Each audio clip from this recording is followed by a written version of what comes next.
गुरुओं और साधकों, स्वागत है आपका द बुढ़ा सोल चैनल पर, जहां हम हर रविवार लेकर आते हैं भगवान बुद्ध के जीवन की एक नई प्रेरणादायक कथा।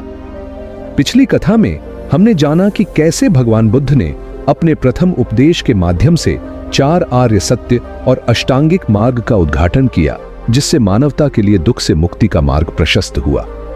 आज हम लेकर आए हैं अध्याय 100वां।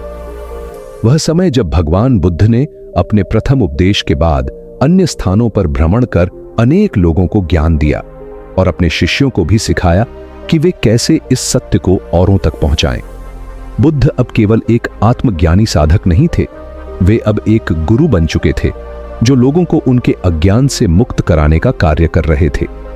सारनाथ में अपने पहले 5 शिष्यों को उपदेश देने के बाद बुद्ध वहां कुछ समय रुके और फिर वे आगे के नगरों और गांवों की ओर चल दिए, ताकि और अधिक जिज्ञासु आत्माएं इस पथ से जुड़ सकें।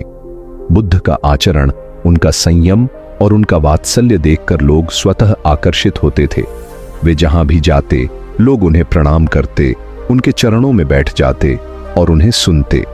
बुद्ध न केवल 4 आर्य सत्य और अष्टांगिक मार्ग सिखाते, बल्कि लोगों को यह भी बताते कि इस संसार में दुख का कारण दूसरों में नहीं, स्वयं की तृष्णा, मोह और अविद्या में है।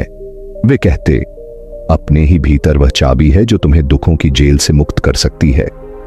इस अध्याय में हम देखते हैं कि कैसे बुद्ध का संदेश धीरे धीरे राजाओं, व्यापारियों, गृहस्थों और भिक्षुओं तक फैलने लगा। उनके शिष्य, जिनमें सबसे प्रमुख थे महाकाश्यप, सारिपुत्र और मौदगल्यायन, वे बुद्ध के आदेश से विभिन्न दिशाओं में प्रचार करने लगे।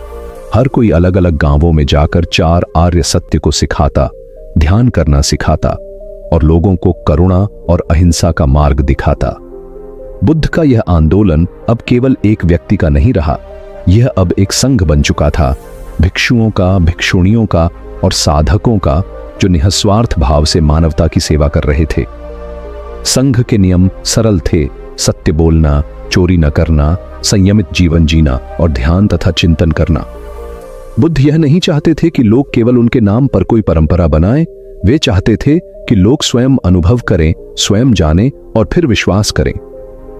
बुद्ध की शिक्षा का सबसे महत्वपूर्ण पहलू था अनुभव आधारित ज्ञान।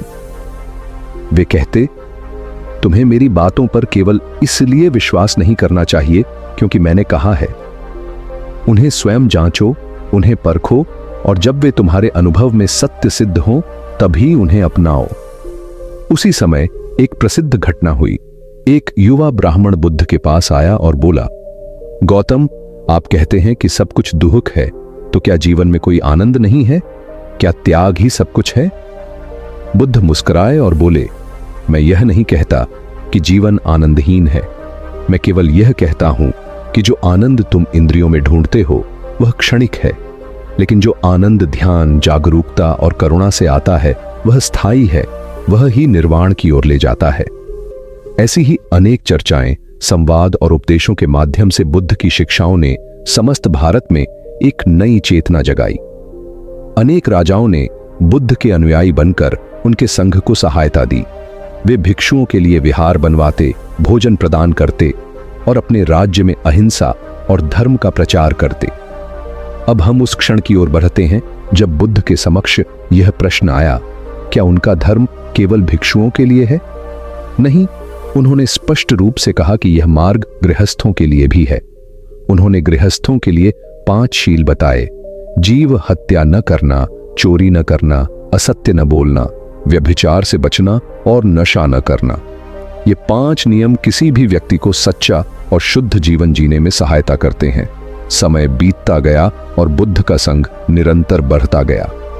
आज भी हम बुद्ध के उन्हीं उपदेशों से प्रेरणा लेते हैं, लेकिन एक बात जो इस अध्याय में अत्यंत महत्वपूर्ण है वह है बुद्ध की करुणा, उनकी विनम्रता और उनका अद्भुत धैर्य। वे कभी किसी पर उपदेश थोपते नहीं थे, वे सुनते थे, समझते थे और फिर उसी व्यक्ति की भाषा और समझ के अनुसार उसे मार्ग दिखाते थे। अब अंत में हम थोड़ी दृष्टि समकालीन समय पर डालते हैं। आज जब हम विश्व में संघर्ष, युद्ध और घृणा की खबरें सुनते हैं, जैसे भारत और पाकिस्तान के बीच की तनावपूर्ण स्थिति, तो हमें बुद्ध की शिक्षा की ओर लौटना चाहिए। बुद्ध कहते हैं, क्रोध से क्रोध शांत नहीं होता, प्रेम ही क्रोध को शांति में बदल सकता है। यही शिक्षा आज की सबसे बददर्दी आवश्यकता है। अगर हम चाहें कि आने वाली पीढ़ियां एक शांत और प्रेमपूर्ण विश्व में रहें, तो हमें बुद्ध के इस करुणा पथ पर लौटना होगा। तो साथियों, यही था अध्याय 16, भगवान बुद्ध की शिक्षाओं का विस्तार, उनके संघ की वृद्धि और उनके जीवन के अनमोल उपदेशों की अनुगूंज। अगले रविवार द बुडा सोल चैनल पर हम फिर मिलेंगे एक और अध्याय के साथ। तब तक के लिए नमो बुद्धाय।